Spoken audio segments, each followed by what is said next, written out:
I didn't know what was really happening every day. Yeah. And then, you know, kind of like a pastor's day celebration, and my dad has like no emotions. He doesn't look himself. Which is very uncharacteristic. Yeah, very uncharacteristic. He just was not well. We just didn't know what it was. And my mom literally standing in front of the whole church and saying, "Hey, I'm taking him with me, or he's gonna die." Wow. And that was like the response to a whole like celebration of like a pastor. And after that, it was like a different journey. What's going on, everybody? Welcome again to the Valley of the Heroic podcast. I'm excited. I know I say I'm excited for every episode that we are on, but I am genuinely excited when I'm able to have both a guest that I'm excited to hear a piece of their story that may be a blessing to you. And also at the same time, I have the added benefit of it being somebody that I deeply care about. And so today we're going to be having a conversation with Pastor Lipe. Pastor Lipe was my pastor from the age of like 10 years old when we first started church. He was my youth pastor. Then he became the senior pastor until I was about 23, And I've told a little bit about that story. So the blessing in being able to still sit in a room together, have a loving conversation with one another, even though I did transition out of the church that we were in, is a huge blessing. And we're going to have a conversation. I'm going to allow Lipe to just introduce himself, share a little bit about who he is, what he does, what he's passionate about, his family, social security number. Yeah. Let's go. I'm so excited, Eric. Thank you so much for the invitation, man. I feel, this is long, coming, because we have deep conversations all the time, whether it's like in our cars. And so coming and having a camera there, I'm excited where this is going to go. But yeah, I'm a Pastor Lipe, married to Joanna. So we share, the wives have the same names. So and they obviously have a great relationship too. They really care for each other as well. So we're blessed in that case, right? 2 kids, James and Eliana, and 10 years old, about to finish 3rd grade. My son going to 4th. My daughter 2nd grade going to 3rd. And they're the reason why I have all this gray hair, man. Like, straight up. Which I want to say right away, I do follow the podcast. I think I probably am the guest with the most gray hairs they ever had. So thank you for that, man. I feel old or even more, right?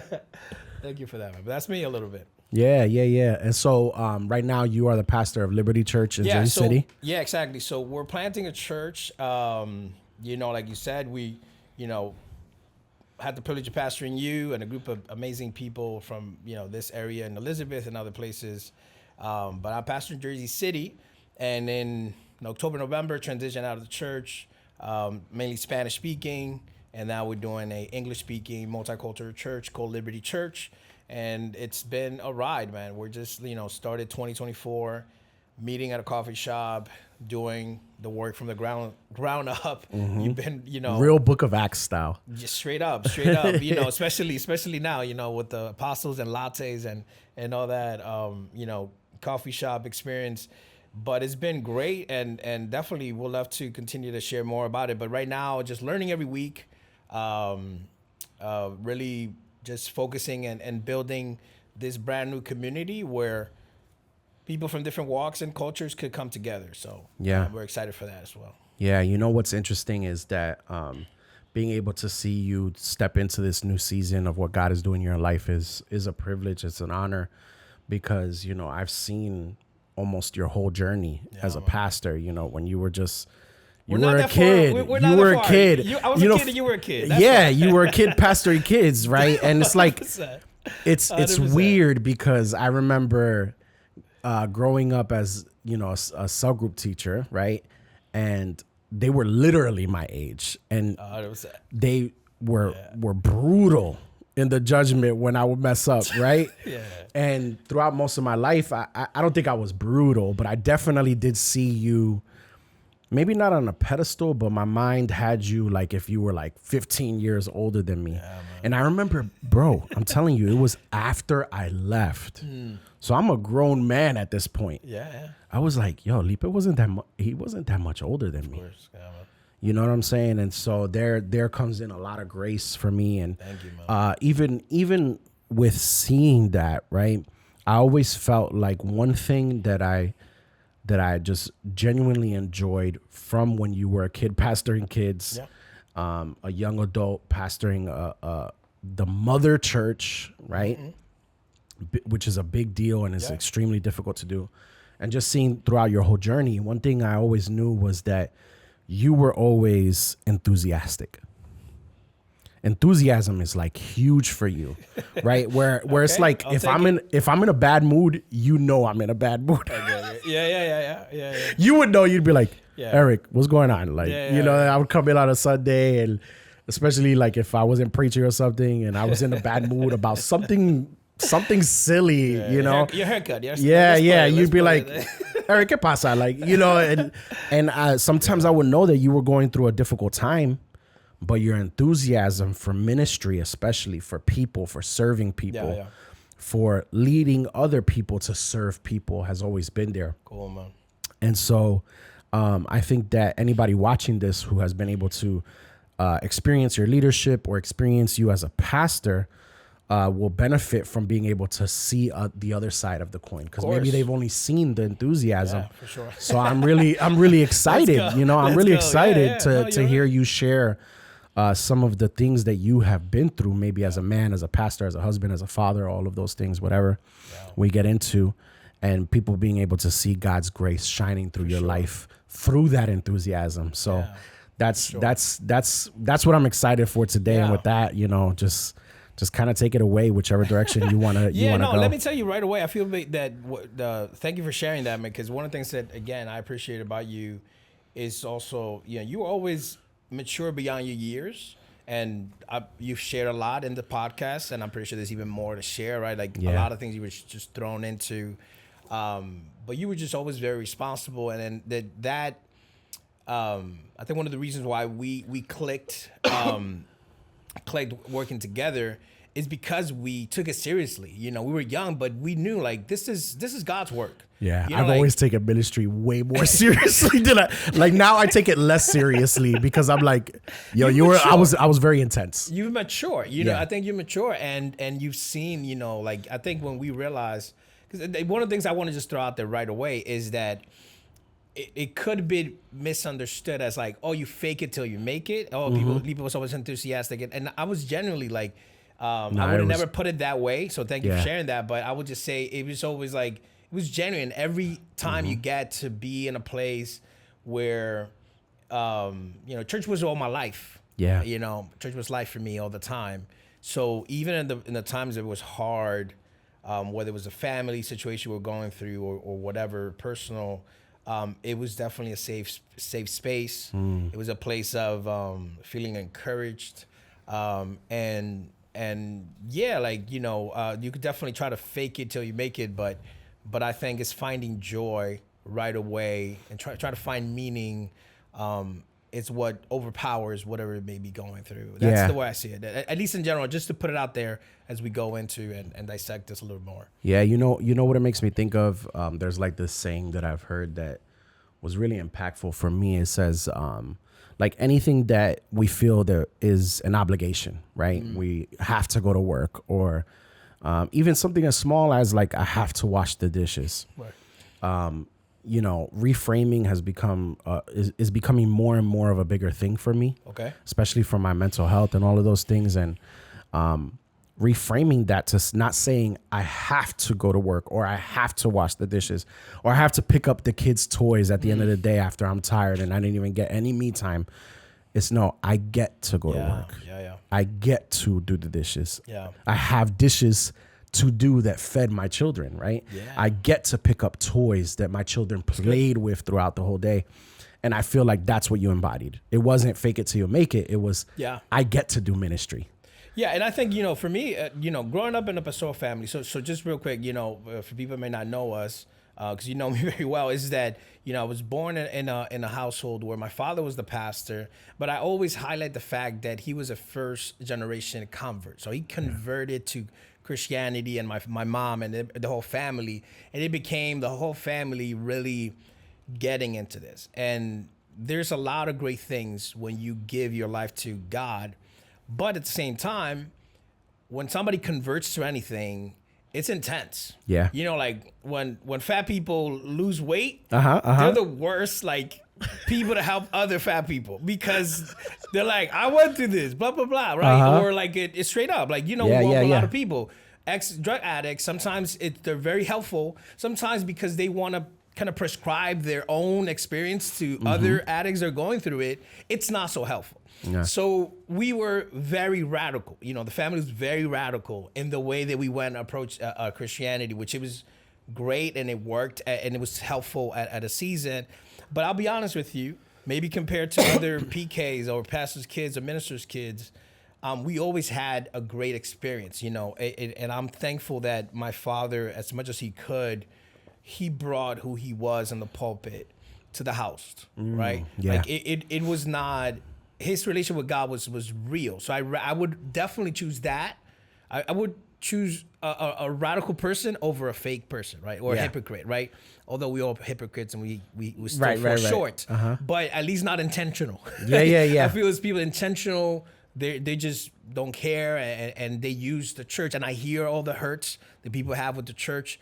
You know, there were missionaries. We did the stuff in the Dominican Republic for the most part with connections in churches here in New Jersey. So in reality, you know, we learned to do ministry that was not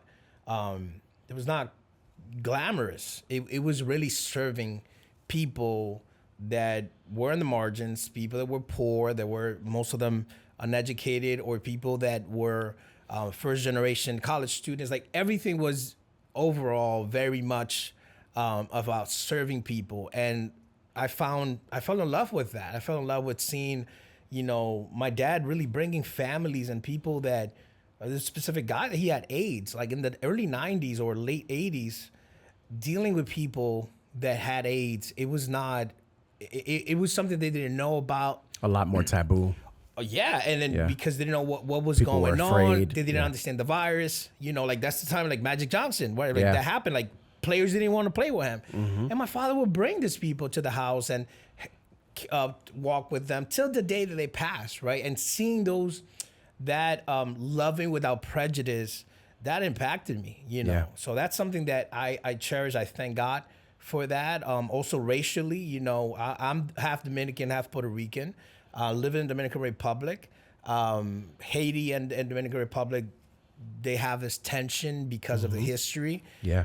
That was not the way that my father approached it. It was about loving and serving, especially people that were very different or that other people would, you know, put to the side or had racist remarks. That was not something that was taught in the house. And it really built a ministry saying, hey, we embrace everybody. We love everybody in the name of Jesus. And that's something that really shaped me big time, for sure. Wow.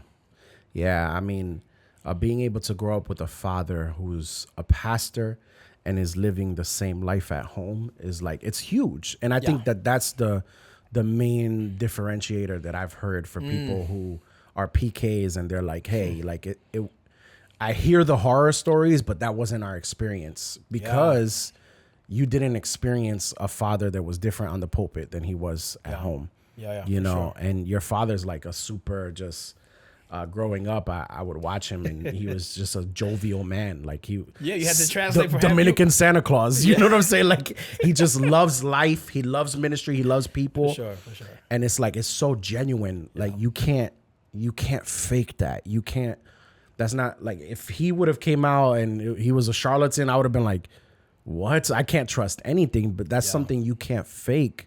And so I'm sure he was bringing that joy home and shaping you guys as children too. And that's like a testament to the fact that I think that anybody who's really struggling with that duality, like they can't be the same at home. Like the one thing you need to take to the cross is ministry, not your family.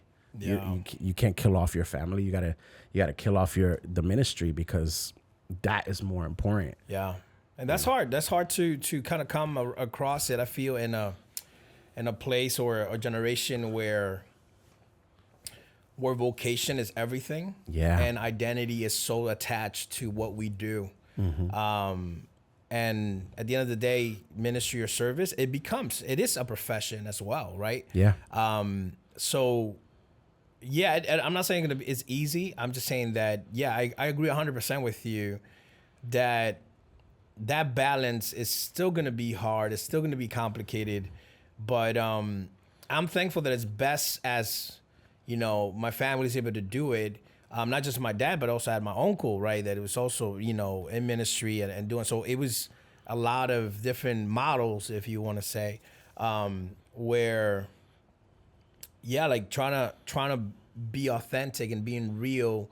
What's the only way of doing it? Because it was not cute being a follower of Jesus. It was really you getting ousted by your family for the most part, and I feel that persecution, if you want to say it like that, right? What other countries live through, it really gets you to make a strong decision for what you really believe and make a stand, because it's not just attending a church service or a religious service once a week. It's a real, hey, I'm following Jesus, So I think that's something that helped to kind of take it seriously. And we'll get to the next part, because I feel like in the whole process, there was struggles too in our family. Yeah. That made it a little bit more harder because of the pedestal, right? Because of the eyes on us, because of seeing God move in ways, and then it's like, wait, God, you're not moving in this area. So I mean, yeah, that's part of that, and then you tell me when we want to get there. But I feel that's also the dichotomy, the both end of ministry and life, also in ministry that I've experienced. So yeah, that's how I see it. Yeah, I know that it's kind of, in a way, some people might say it's overstated, but it's very true that ministry is a lot of pressure. And if I'm not mistaken, it's recognized as one of the most difficult professions, you know, and I know that it is because I've seen pastors and the work that needs to be done. It's like you're on call 24/7. You're visiting the sick. People think that, oh yeah, I could go up there and I could talk every Sunday, and that's the least of what you have to do, right? I wouldn't say it's the easiest, because preaching the word is both a privilege and an honor, and something we preachers take seriously. But there's so much more to pastoring that people don't see, especially with all of the different things that your dad had to deal with growing up.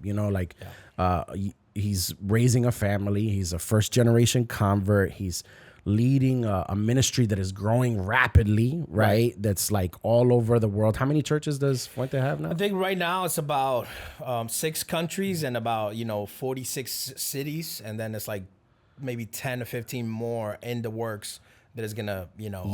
Bananas. So like, it's starting from zero. I think definitely it's a God movement.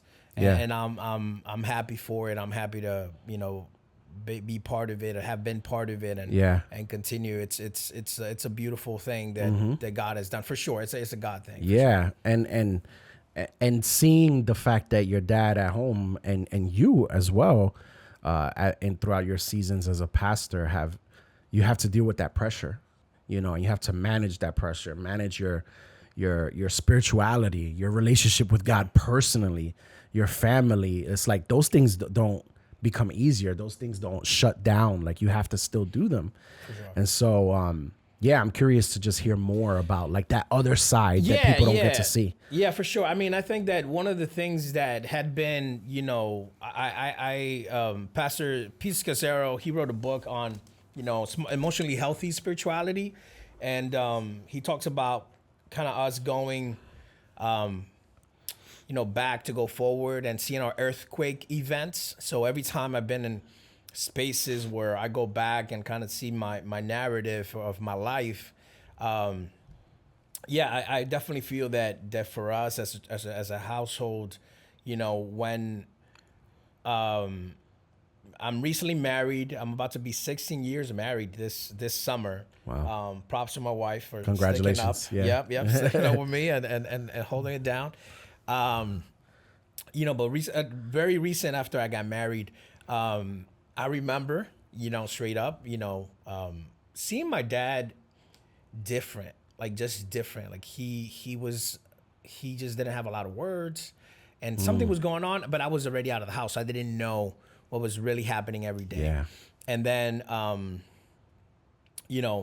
of like a pastor's day, celebration, and my dad has like no emotions. He doesn't look himself. Which is very uncharacteristic. Yeah, very uncharacteristic. He just was not well. We just didn't know what it was. And my mom literally standing in front of the whole church and saying, "Hey, I'm taking him with me, or he's gonna die."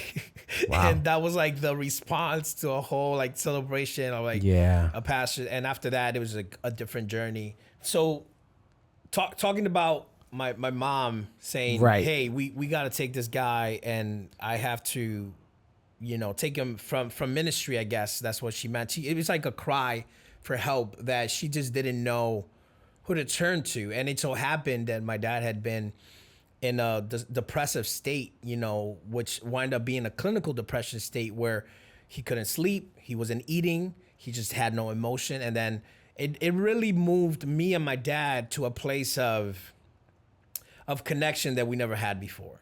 Because every day I would just check in on him, started talking about, hey, what have you done in the past? And what can we do differently that could support you in this process? And part of that, it was, for example, taking him to a therapist for the first time. Yeah. And that was hard. He's never been in that space. We didn't know, first of all, like who to call, like who was going to be okay seeing my father and figuring out like, hey, that he's a pastor, he's a father, a grandfather at that point too. Like my nephew was born, had been born then, and it was just us trying to figure it out together in a way that we had never done it before, right? And all of us, I have a older brother, my older sister, and all of us working together with my mother. Then the church leadership also saying, hey, there's a psychiatrist, there's Christian, and we know. So now it's not just therapy, but there may be something in the psychiatric piece that maybe there is needs for meds. And my God, talk about taboo, like going to that extent, and then finding support, right? Like that support that, again, maybe was not done on the platform, but other people that said, hey, I've been having, clinical depression. I take these meds, and this is the way I've been taking it for this many years. And this is where I feel that's helped me. And just getting into a new learning curve for him, for us as a family. It was a moment where prayer was there, obviously, but it's a moment where you wonder, and I was definitely feeling for my father that had dealt with this with prayer alone. You question, is God really there, right? Like, is God listening to my prayers? If I'm going through this and it feels like I have no control over it, right? It feels that life has no taste. And that's a good description of what depression is like. Yeah. Right. So again, I feel that for me, why I wanted to bring this part of our journey, well, definitely it was crucial how it affected my timeline to respond to ministry for sure, because then after a couple of years, I became the pastor when my father had another episode where anxiety attack and panic attacks, where then everybody understood the best route is to also take away this pressure, right? But I also wanted to speak to the family and the people around, because I know we didn't know. We weren't ready for it. It wasn't spoken as much. And especially when you're in a position of leadership, a position, whether it's in the church setting or like in a business setting or whatever it may be, taking time off to really heal, to check if it's burnout, it's so much more. It's very complex. Yeah. That if you're trying to go on, if you're on the go trying to fix it, I don't think it works. I don't think it works. So everybody needs to be around that person, and I felt that that's where we grew as a family, and we continue to grow, because this is something that's ongoing, at least for the way that I've seen it. Yeah. It's crazy that just how it's really an interruption.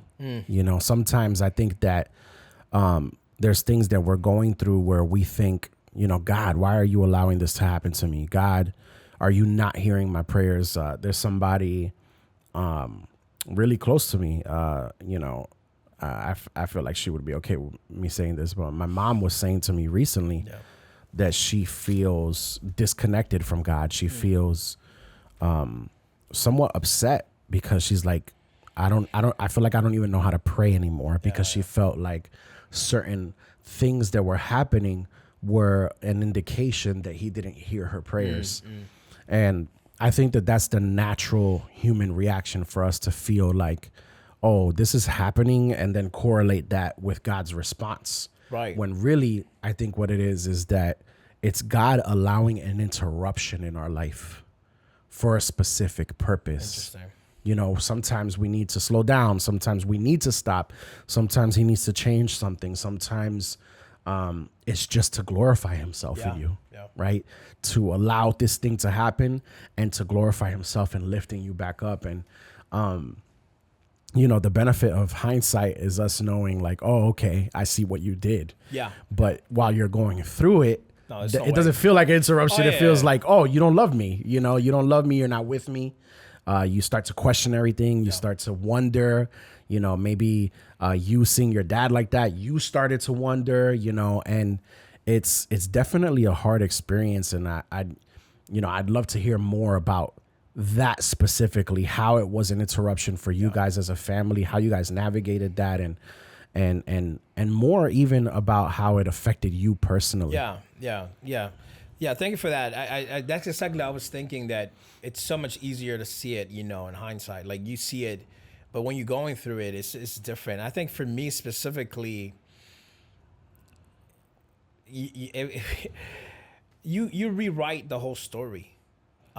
Because one of the things that I remember speaking to my father was how this was like a little bit seasonal. And there were seasons where it was stronger than others. And even for me today, now seeing, well, if that's my dad and we have a lot of things alike, how can I start being more intentional? Kind of like when you go to the doctor and they're like, hey, what's your family history, right? Yeah, wow. You know what I'm saying? Like, oh, diabetic, this, that, like, oh, you have this propensities. This could happen to you. And understand, like, we're all broken spiritually, but there's nothing inherently bad in that situation, rather than realizing it that we need to work on this, So I feel that as we're going through this as a family, and we were asking me about, personally, I had to look within myself as well, right? Like I feel that it's so much easy when there's something going on in a family, whether people want to call it a dysfunction, a situation, a problem, a tension, for us to focus on that and not to really see, hey, what about me?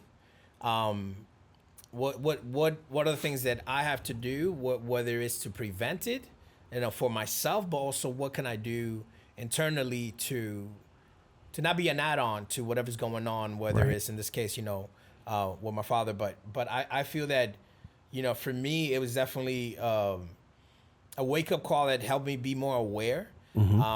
As you said, I was a youth pastor. I was already doing ministry, but it's not the same.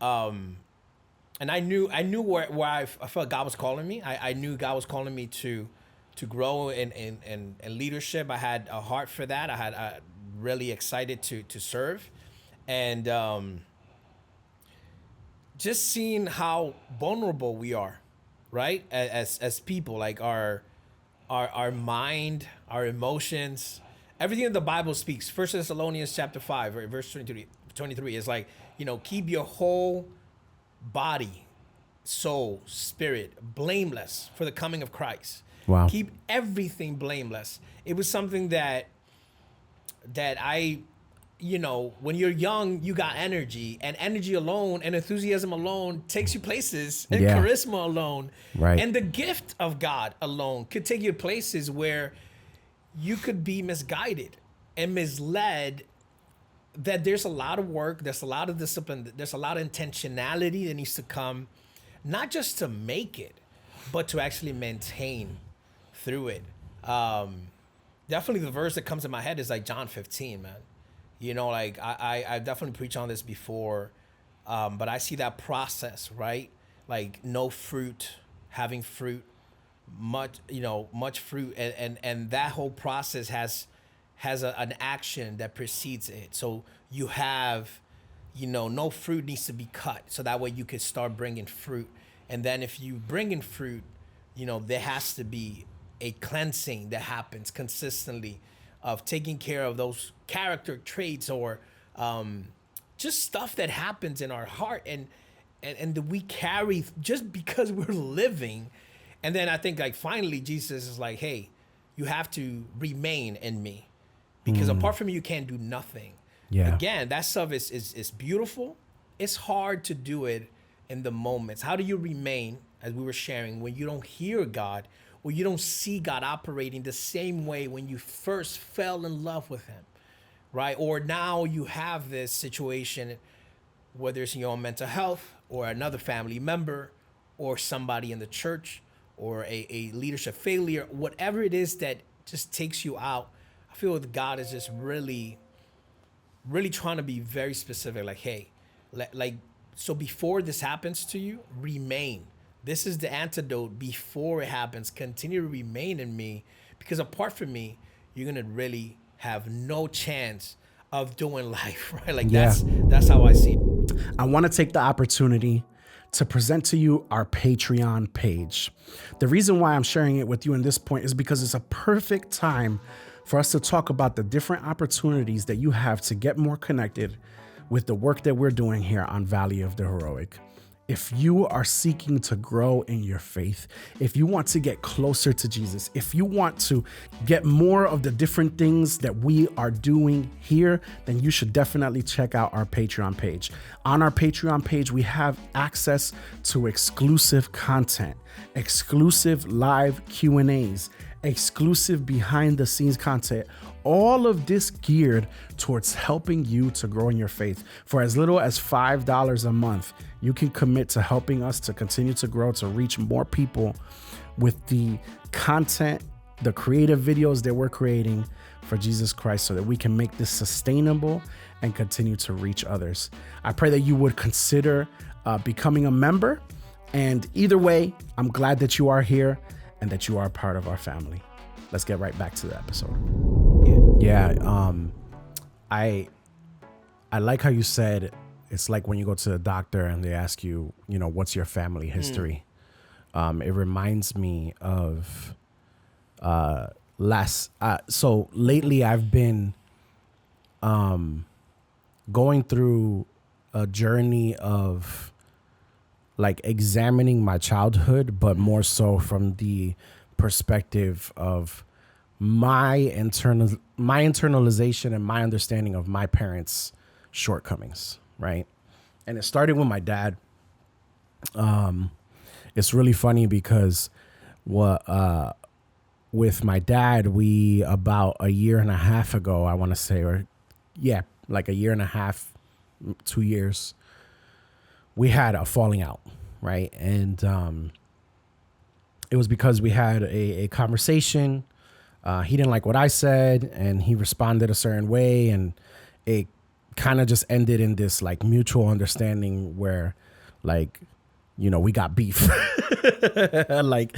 We weren't talking for a while, and it's not like me and my dad talk every day. We really don't, but it was different because I knew.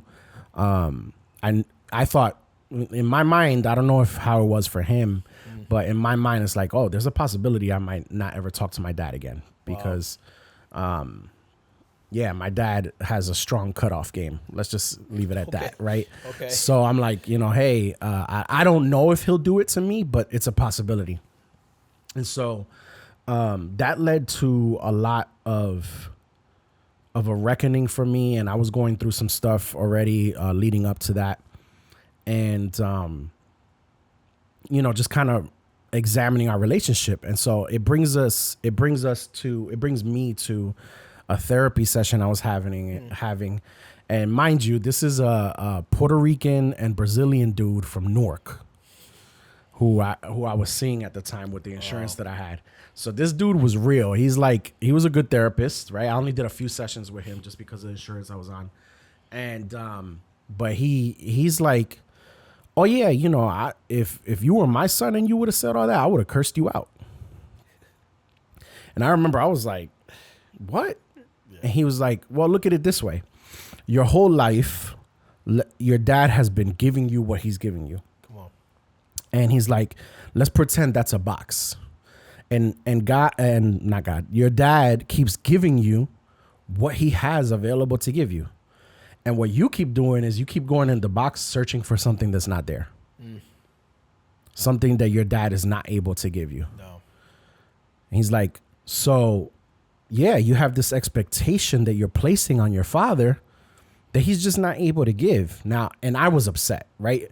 I was upset because I knew both that he was right, but he's also wrong because I know that with internal work, we can grow as people. Mm-hmm. So my problem was the fact, like, Dad, why won't you go and do the work so that we can have this relationship that I'm idealizing, but at the same time telling myself, like, but you're idealizing your relationship. You have this ideal that you want to reach with your dad, and you're mad at him about it. And that's not fair to him. Yeah. Jackie Hill Perry the other day posted this thing, or somebody posted about her that said, she said, my father gave me all that he had. It wasn't much, but it was all that he had.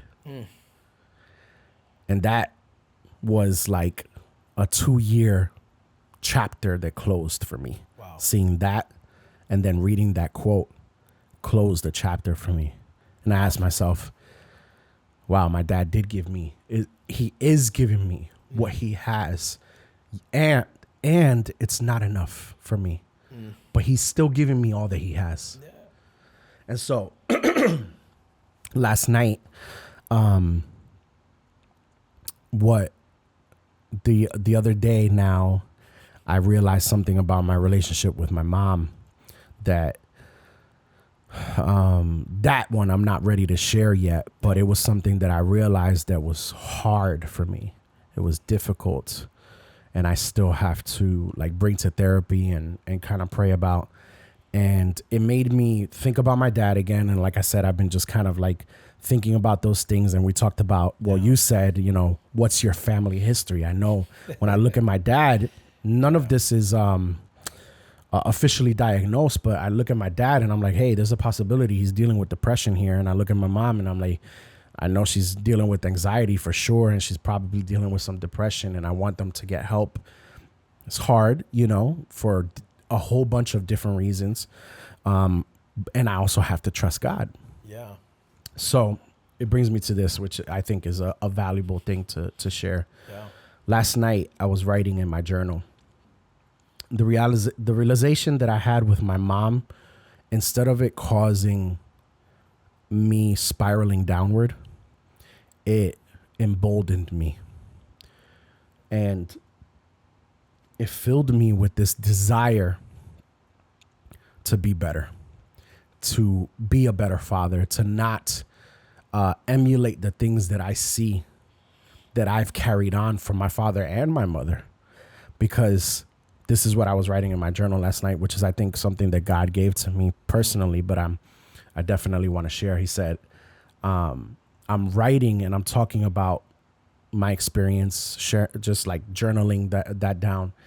And we give to our children from ourselves what we have. Again, going back to the whole, my dad gave me everything that he had, right? If his cup, or in my analogy, it was a well, if his well is only but so deep, and it can only be filled with but so much water, and he's still giving me everything that he can, then he's giving me everything that he can. And the only way to change that would be to change the well, to dig a deeper well.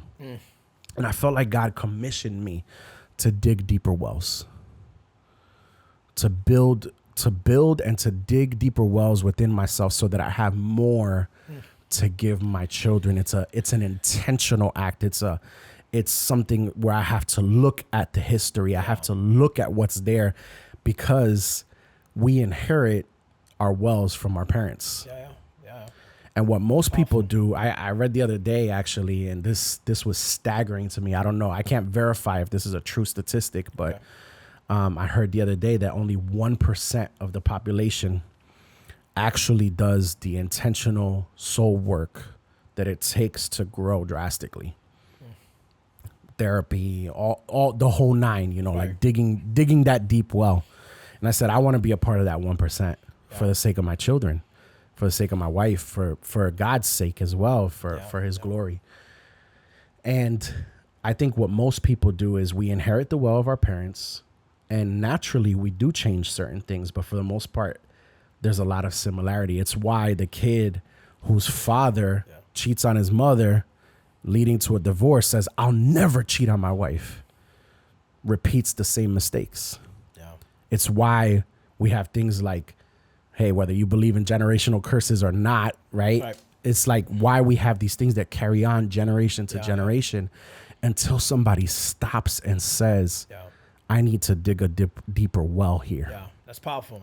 I like that whole visual of digging deeper and digging a deeper well, because you know that there's more resource when you go deeper. Yeah, there's definitely more resource, and it's definitely in you. And I feel like, you know, when things are thrown to us or at us, I think the last thing we think about is how can I be better myself, right? And at least for me now, it has also been that same scenario which you were sharing. Like now we're parents. Yeah, we're dads, and it's funny we're talking about this because it's so recent that we just celebrated, Father's Day, and man, like there's so much stuff that I see that I'm trying not to pass on to my kids, right? Or a lot of great things that I'm trying to pass it on. I'm trying to make sure that they get it. But even with the best intentions of the world, I still fall short, which brings me back to the need. And if there's something I've learned the most in every process, Eric, is understanding the basic and the need for the gospel consistently. Like I knew about the gospel. I thought it was something that we shared, kind of like, to new people to come to Jesus and to learn about Jesus. But I learned it way more that this is a beautiful way. The way of Jesus is so beautiful because it's never about you. It's never about what you bring to the table. It's all about Jesus doing the work and you having the faith in his work. And that is hard work to do. That's why this is done by faith and through faith. That if I put my eyes, and that happens a lot, right? Like my experience with my dad was amazing. So I create an idol and a pedestal of him. Yeah. And when there are certain voids, we can create then an idol and a pedestal for people that shouldn't be idolized, never asked for it, right? Like we talked about it, you and I, right? Like how that respect becomes maybe something that it creates false expectation. But you were a leader on your own right. Yeah. And then people create the same thing towards you, right? And then they don't know everything that you're going through. People don't know everything that I go through.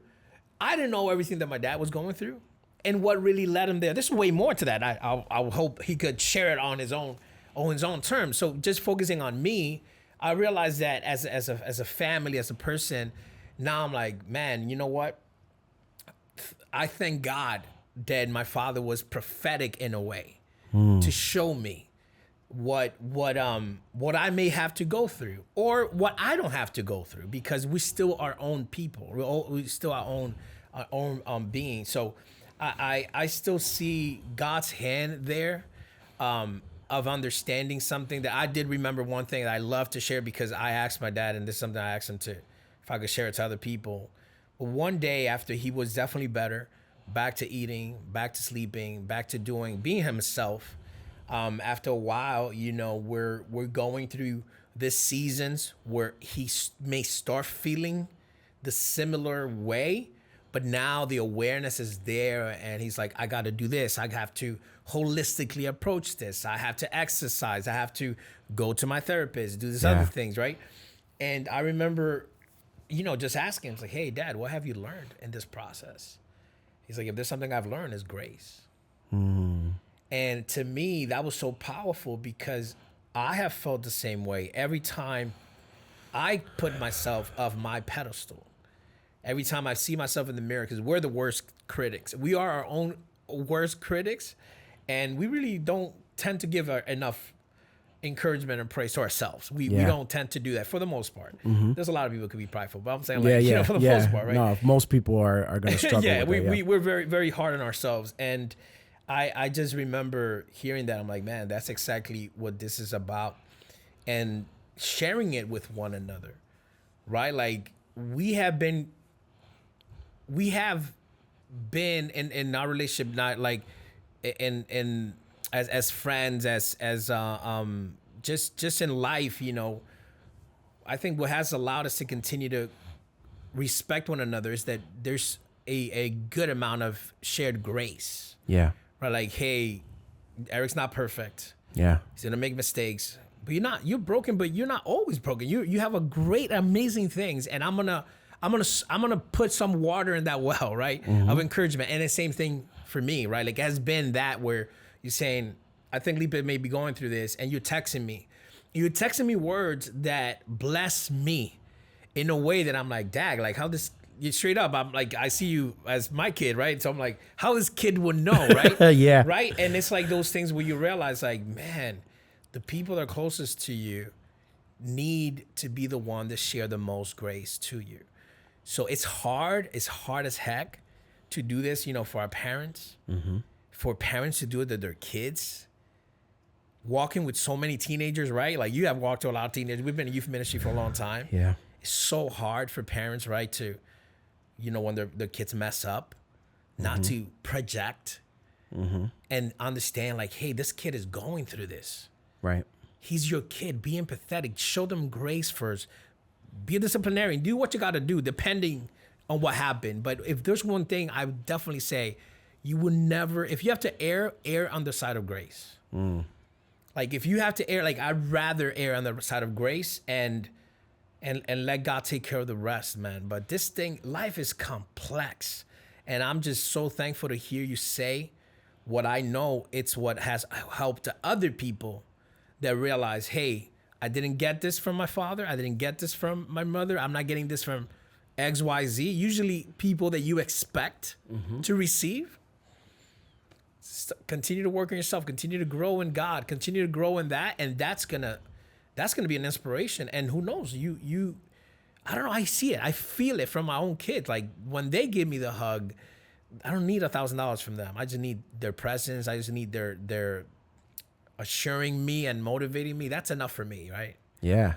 Yeah, it's huge to be able to receive and to give that grace to the people that we love. Yeah, man. And I feel like that's a huge thing that we all need to work on. 100%. Because we're always, without realizing it, we're placing expectations on people. We're just placing, you know, I had expectations from you as my pastor. Yeah. You know, like, I was just like, no, you know, I remember it's like, and the reality is that I was just going through my own stuff. Right. You know, I was going through my own stuff, but I was just placing expectations on you and being able to. And people had expectations on you too, that some of them were things that you agreed on, right? Like, because you always felt good in leadership. You know, like I do, right, kid? Can I say that? I don't think you felt comfortable being like, hey, Eric, you're the leader. And it's a gift of God that you got since a kid. But that's what I'm saying. Sometimes also is the expectation. It's real. Sometimes it is a real expectation, but still it could be too much. Yeah. Yeah. I mean, I think about it, and I think about being a 15-year-old kid and just, I didn't have the tools. Yeah. You know, I was giving all that I had. Right. But I didn't have enough. I didn't have enough from my peers who were trying to know Jesus deeply. But what they needed also was a leader who was an ideal that they could strive for. And because they knew that I was messing around, I was also fornicating, I was also struggling with lust. Yeah. They were just like, you know, some of them I think were just like, nah, I don't bang with this guy, you know, like, forget him. And some of them stopped going to church because of it. Yeah. And for a long time I mourned that. You know, you said we're our own worst critic. I was bad on myself for a long time. I was like, man, you couldn't just get it right. You know, they left church because of you. Right? Not realizing that I did give all that I had. Wow. I was giving all that I had.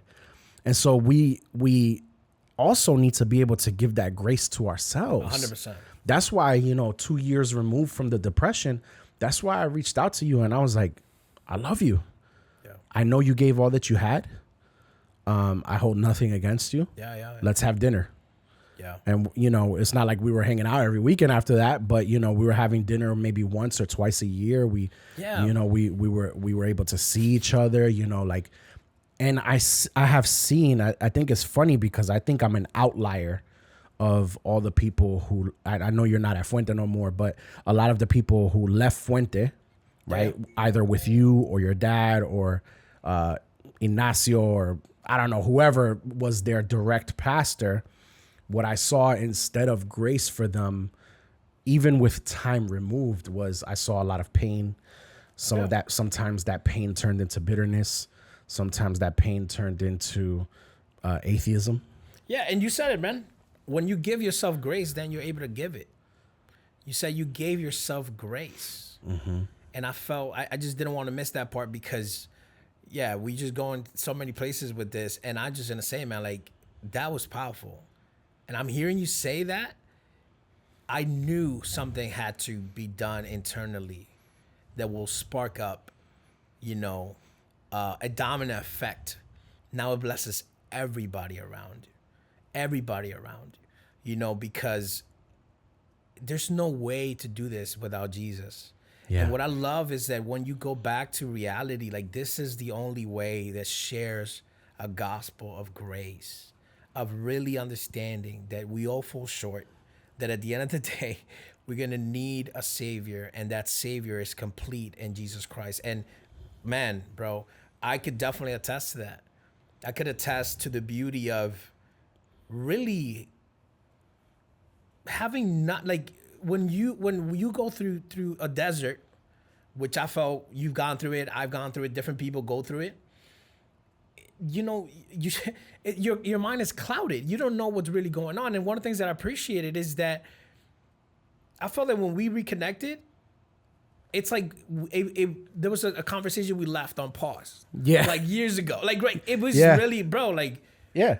Hey, because the grace was genuine, right? And let's acknowledge what needs to be acknowledged, mm-hmm. right? Like let's go into whatever needs to be talked about. Yeah, I mean, if anything, you apologize too much. No, you were just like, hey, like because like 2 years after we were together. Because I needed to give grace to myself, though.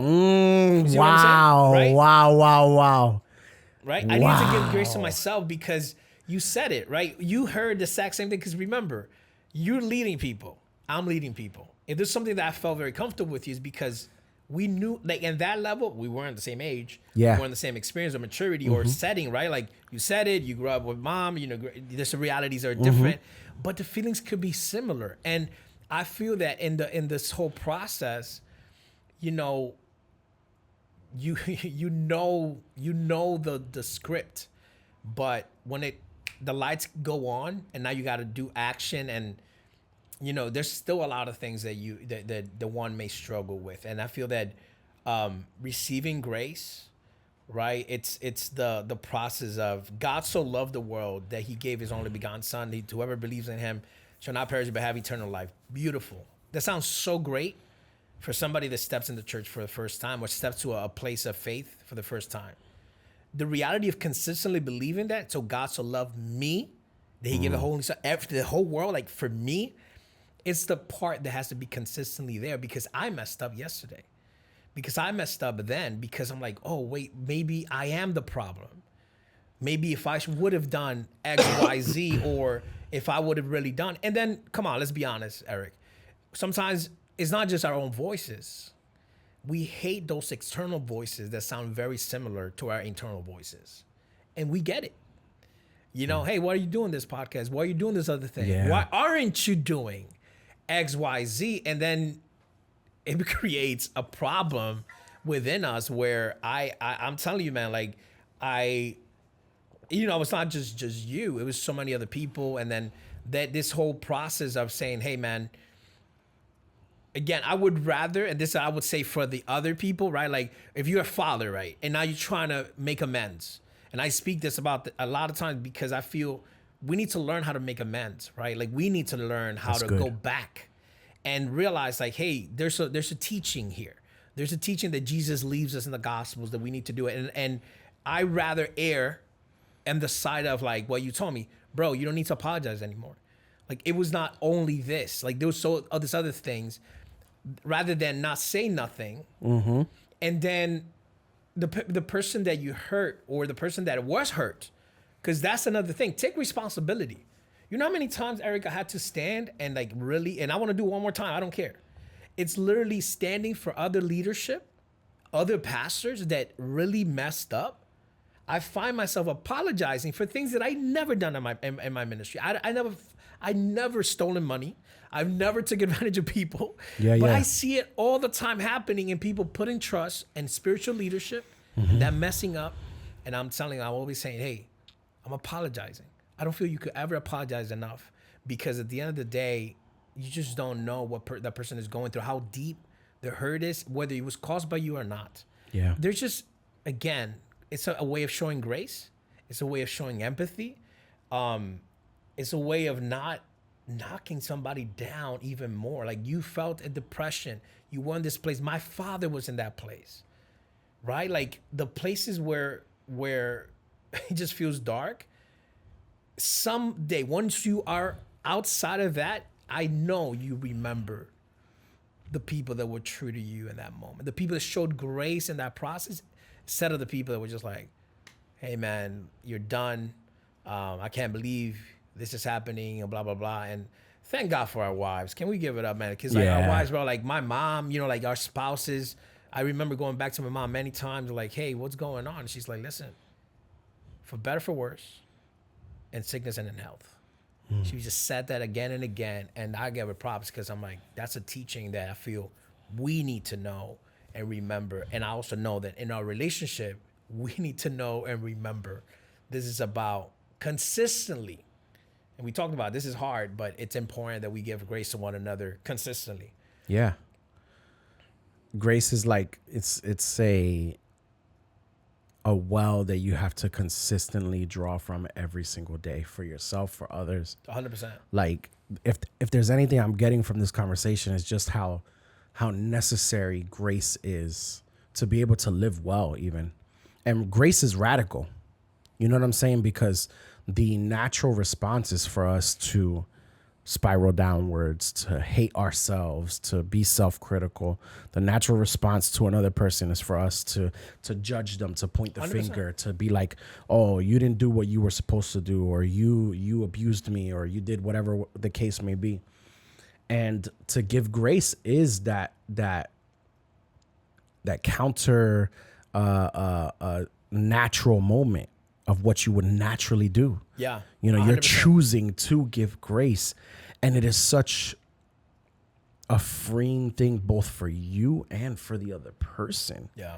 For us to be able to have relationships truly of depth, you got to live in grace. Yeah. Because I remember there's a friend of mine who we used to, this back in the, maybe 5-6 years ago, he used to be like the type where, or at least he was perceived as the type that if you messed around with him, he's cutting you off. Yeah, like he's not gonna take nonsense. And I think to a degree it was true. It's just like, but a lot of the stuff that people did was a little bit crazy. And he's just like, nah, that's it. Cutting you off, blocking you, not answering messages. That's it. We're done. And I remember one of the last times I saw him cut someone off, I straight up told him, bro, I was like, hey, bro, I've been thinking lately, and I've been thinking about our friendship, and I just want to let you know that I'm scared. Like I'm walking in fear in our friendship because I'm afraid that I'm going to do something that's going to make you cut me off. Come on. And I don't remember what he said after that. I don't remember the conversation, but that's neither here nor there. I just remember that emotion of feeling like, dang, is there something that he's going to cut me off for? Look at that. And I think that that's what that breeds. Now, granted, there might be situations where you do need to separate yourself from people. I'm not saying 100%. that that's wrong. I'm just saying that if we walk in a ministry of grace towards others, it's a freeing thing. Whereas if we walk in that I think what it is like that protection. You're always protecting. Your walls are always up, Yeah. right? Even the good can't come in. Yeah, 100%. Even peace and safety can't come in because your walls are always up. So you just stay in this like default mode of protection. And so there's a lack of depth in your relationships because you're not able to give grace to others, which is indicative of the fact that you can't give grace to yourself. That's powerful, man. And as you were sharing, it's just like the Bible verse that pops in my head is like, there's no fear in love. Yeah. Perfect love casts away all fears. And I think it is an indicator to know if you're in a healthy space or not. If you feel that fear of failing, and I don't see, like, anybody could just think about, like, when has guilt really given good change and behavior? It's never a way of helping you get out of anything, right? Like, of anything, whether it's physical, emotional, mental. And I love what you're sharing because I think we have struggled with that, and I think we're going to continue to struggle with that. Yeah. Right? Like, there are spaces where I feel like, what the heck am I doing here? Like, I don't feel I belong there, right? We talked about, right, like, whether it's true or not, right? The whole imposter syndrome, right? Are you really there, supposed to be there? Like, I got this promotion in my job, and, am I really supposed to be the boss or not, right? Like, in other people, even in other areas, they still struggle with it. But when we give grace, right, when we allow people to that space, and I understand that, man, nobody else gives it. That's why, God's love has to be there, because it's the one thing that covered multitudes of sin. It's the ultimate price of somebody really loving us when we didn't deserve it. And not only loving us, but trusting us, right? Like, I'm going to trust you before you can be trusted. And again, Wow. because you and I, we went through to ministry such a young age. Although there's a lot of things I know we could think, let's do it differently. At the same time, I'm like, what a beautiful experience that God allows us to know that we were trusted. Wow. We were trusted early. We were trusted. He trusted us 100%. And he trusted, and somebody said this, and I think it's indicative of our journey a little bit, where they say, if you're going to fail fast. If you're going to make mistakes, make mistakes fast. And just, even at a young age, like, yeah, bro, I've been 20 years at this already. like you've been at this like for years now, decades. Yeah. And it's because we got started early, which is what I still appreciate about, the small churches, the Pentecostal church, the church that believes is family oriented, right? There could be a lot of dysfunction, but can we start seeing everything with grace and say, hey, I'm going to pick this out. This is amazing. Like, this is amazing. And that's what I'm thankful for, right? Like, I see all the leaders, all the leaders that came out of our cohort, right? Whether it's the teenagers that were there, and I see them all like graduating in different areas and becoming leaders in whether it's entrepreneurship or whatever it is that they decided to go for. I think it's because those spaces were there and we received it, and it's so much easier to give, right? Like, it's hard to give what you don't have. You already gave it your all. But I love a couple of things that I stick out for me for this conversation so far is, man, we could always dig deeper. We could always go deeper. We cannot really take control of these external things, whether mental health is going to show up in your family in a chronic reality, right? But at the end of the day, I could always get better, give grace to myself, give grace to those around me, and hopefully, start seeing God working in everything that you do, really. Yeah. Overall. Yeah, I think it's amazing the depth of the necessity that grace is. All those, I think about a lot of people that both of our hands touched, right? both of our speaking influence, right? Yeah. Like people that we ministered to together, or by proxy, people that I touched through the cell group, but you touched too because you were my pastor, Yeah. And I think about I think specifically about a lot of the people who are walking in that pain, and how grace is the answer. Earlier, you said that one of the things you keep learning in your life is just how much the gospel is necessary for us. The fact that Jesus came to save me, the fact that Jesus loves me, that God loves me, regardless of circumstances, is a truth that we have to remind ourselves daily. Like, we get too pulled into expectations and politics, and in the church specifically, not American politics, but into hierarchy and what we want our church to look like, the worship songs we want to be played. And it's like we get so lost from the essence of what the gospel truly is. 100%. We forget why we are truly here. We forget to love one another deeply, to show grace to one another, to bear one another's burdens even, right? Earlier you said how sometimes the expectations are real. Like, they are genuine things that should be expected. Sometimes they might be things that the person just can't give, or maybe they weren't able to give it to you in the season, right? I remember, if you give me liberty to share in our story, right? I remember you sharing context with me recently, just last year, I think it was. You were giving me context about how when I was going through what I was going through, what you were going through. Right. And I didn't know. Yeah, of course. I didn't know that things were going on in the church and with your dad and everything. Like, I didn't know that you were carrying a heavy burden on your own time. And then you got me, and let's I'm going to be transparent and honest, because I think that people need to be honest with themselves. Back then I was like, I was very filled with bitterness. I was like, I'm supposed to be his right hand and he can't call me. Right. These are the things I was saying to myself.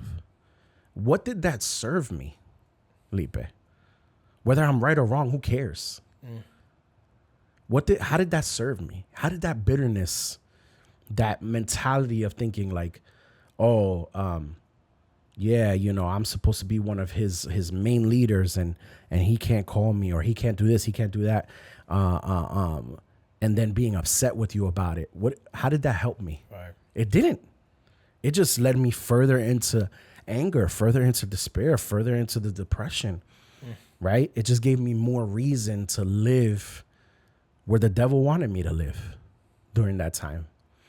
And contrasting that with the grace that I was able to walk in 2-3 years later, where I'll be honest, bro, like 2-3 years later, when I reached out to you and I was in a much better place, like, and I was starting ministry again, I was starting to preach again.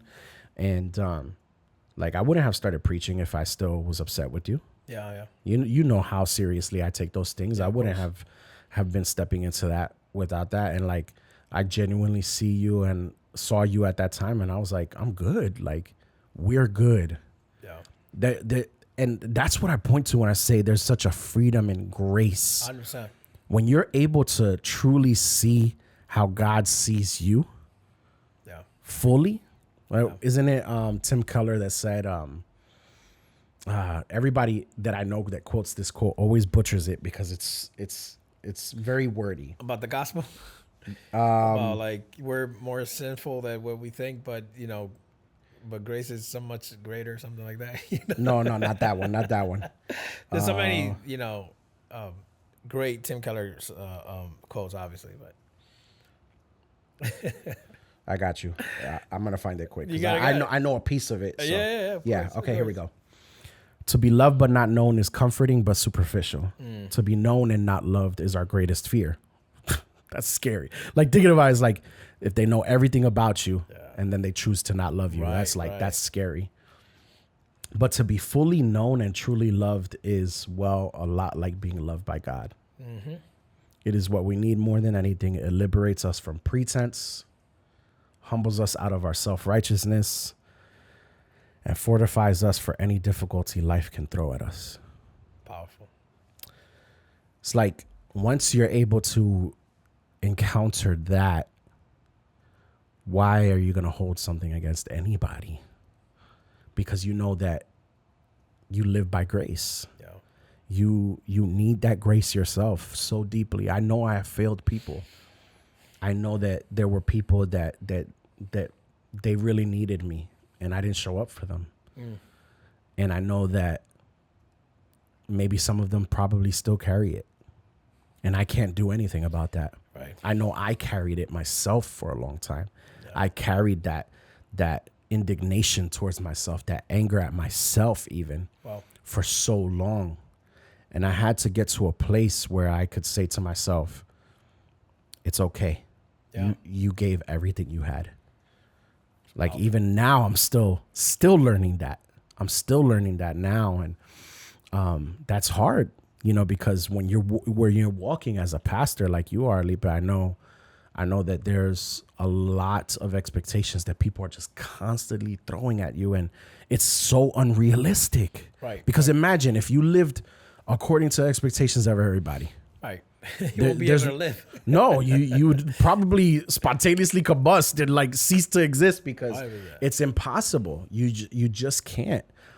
Yeah. Notwithstanding the fact that some people's expectations of you are just completely unrealistic. Yeah. But even if we took just the realistic ones, like things that you were able to do, like show up for graduation, right? Which you're actually really crazy good at. Like you're like any big thing, you were just don't say that much because I'm pretty sure like I probably went to there's yours, somebody watching. There's somebody watching. They're like, he didn't go to my graduation. Trust me, man. You know what I'm saying? Like there's levels to this. Oh my God.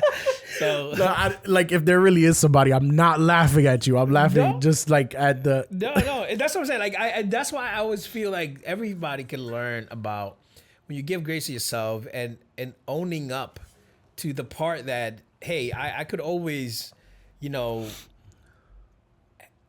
be present in some way, somehow, for the people. And I feel that, at least for me now, right, like, as we're church planting now and kind of doing this again, it has freed me to set healthy boundaries. And I've seen that in you as well, right? Yeah. Like we have already worked together in certain things with with your business. And it's like, hey, these are the expectations, and understand that it keeps us in a healthier way, right? Mm-hmm. It keeps us to build better because now I understand your reality, right? Whether it's, the resources that you have, the new skills, right, that you have, and the new things that you bring, same way I receive it, right? I feel like, okay, there's that respect, like saying, hey, I knew Lipe, but now this is a Lipe that's been doing this. And again, not to put me back to a pedestal that's not realistic, but having that mutual respect, I feel is something that is also liberating, which is, again, something that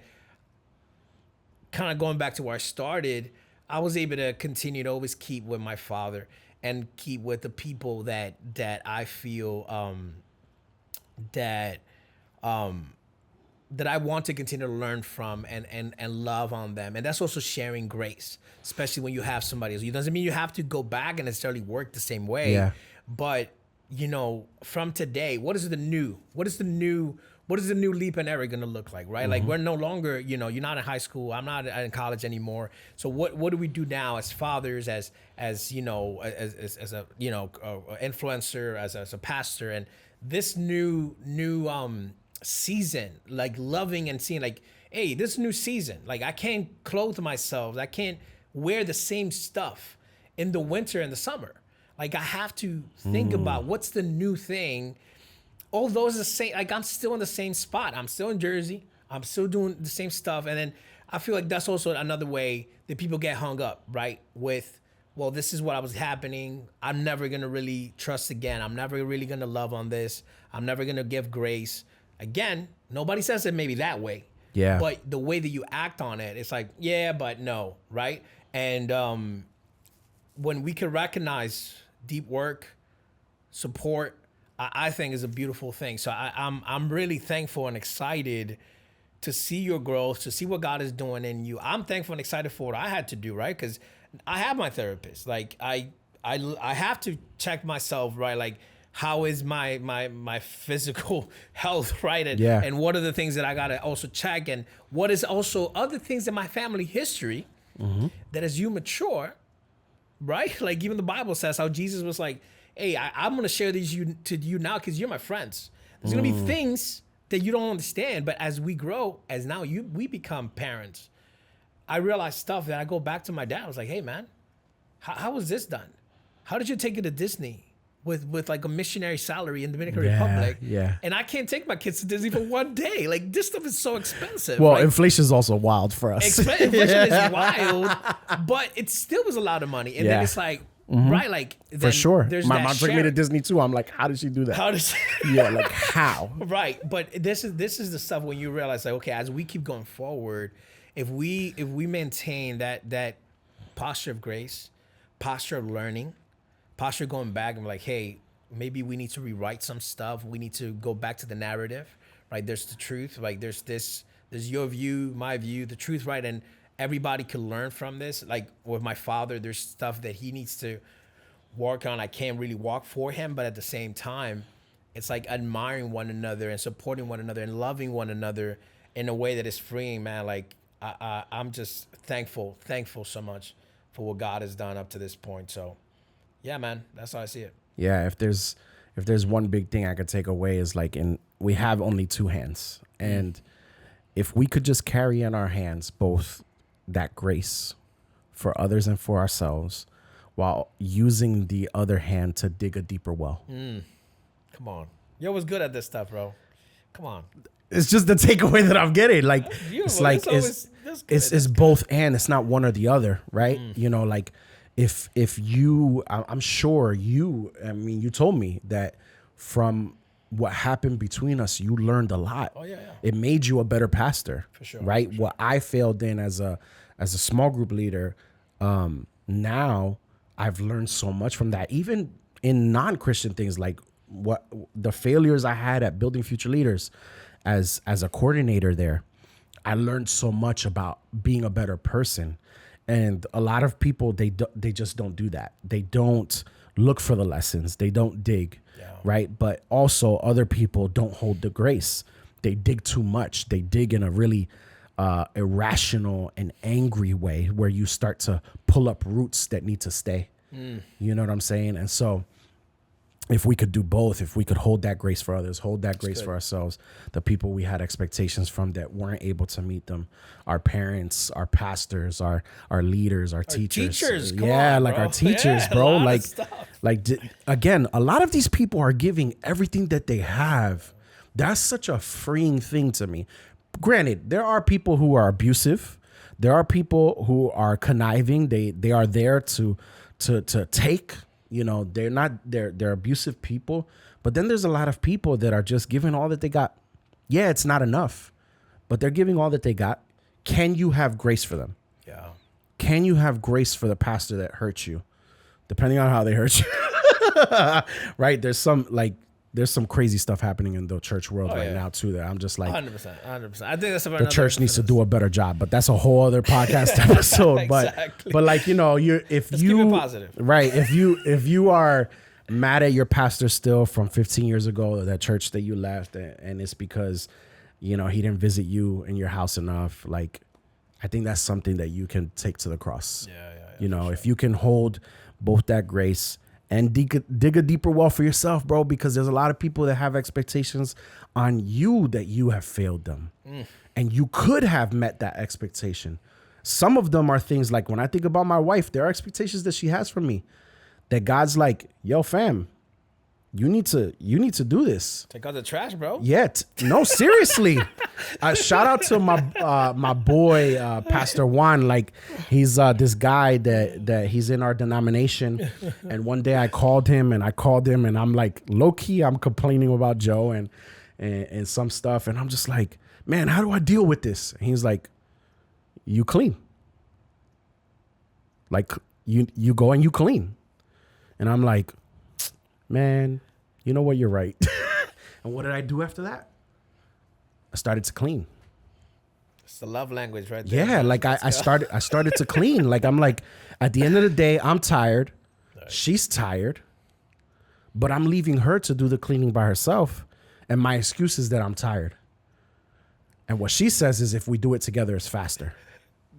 So, I want to go to bed. But instead, I'm going to go and I'm going to clean. That's a whole nother one right there. That's a whole other episode. But it's true, though. It's like. No, it's about, you're that's right, digging bro. a deeper well right there. That's 100%. Saying like, 100%. Okay, I don't have that in me. I didn't have that in me. I was selfish. No. I was like, oh, it's time for me to go to sleep. I'm not the type of person that could push through a lack of sleep. If I don't get, like, there's people that are really good at that. They drink bad coffee. They're good. No, I have terrible days if I don't sleep. Yeah. So I look at that time and I start to freak out. I start to get anxious. Right.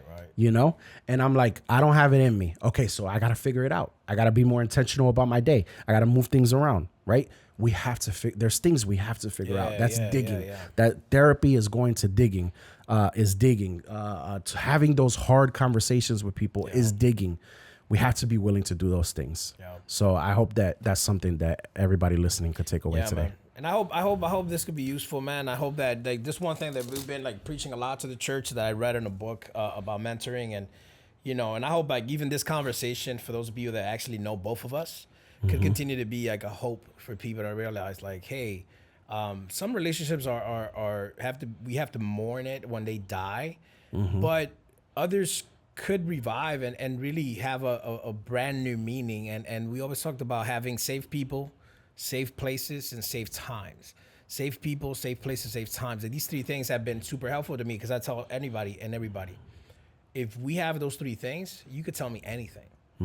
If you're a safe person to me, you're not going to come and yell at me, but you actually say, hey, I really want to talk to you. I really want to, we didn't have a conversation. Then you being somebody safe for me. And if we find a safe place, right? Can we find a place that's not in front of everybody? Or can we find a place where we can really have this conversation? And is it a safe time? Like you said, if you're tired, if you feel sick, if you just had a long day at work, maybe it's not the best time. Yeah. But when those three things happen, and I think we had been able to do some of that, man, do that. Seek that and let God work. See what God could do. God will tell you if that's a relationship you got to continue to have, or if it's going to be useful to you. But everybody deserves to have people that are safe around them, that knows how to create safe places, right? That's why I love the church that is safe, right? We bash the church that is unsafe, but come on, let's really highlight those places that are really transforming lives because they're looking to be safe spaces. Yeah. And creating those safe times that is what I see myself, right? As we go for expectations, we have agreed that we're safe for one another, but this is not the best time, right? Is this the best time? And then we found a good time and we're doing a podcast, right? Or we have a good time and then we say, hey, we have to clean the house, or we have a good time. And then that is hopefully will give a good fruit if we try to seek for that. Now, you can't control a lot. But I feel those things is something that could be super freeing. And man, I appreciate you, bro. I really appreciate you. I appreciate what you're doing. And I'm just thankful for everything that God continues to do with you. So I'm really proud of you, man. Yeah, thank you. I appreciate that. You, man. Yeah, I'd love to have you back on in the future. So of course, anytime, man. Yeah. We're not that far. Yeah, we got 3 episode ideas just from this. So, of course. Yeah, thank you guys so much for watching today. It was a pleasure and an honor. I hope that you guys got something from this conversation. Make sure that you guys hit all the buttons, like Joanna always says on our Good, Brave, Heroic podcast.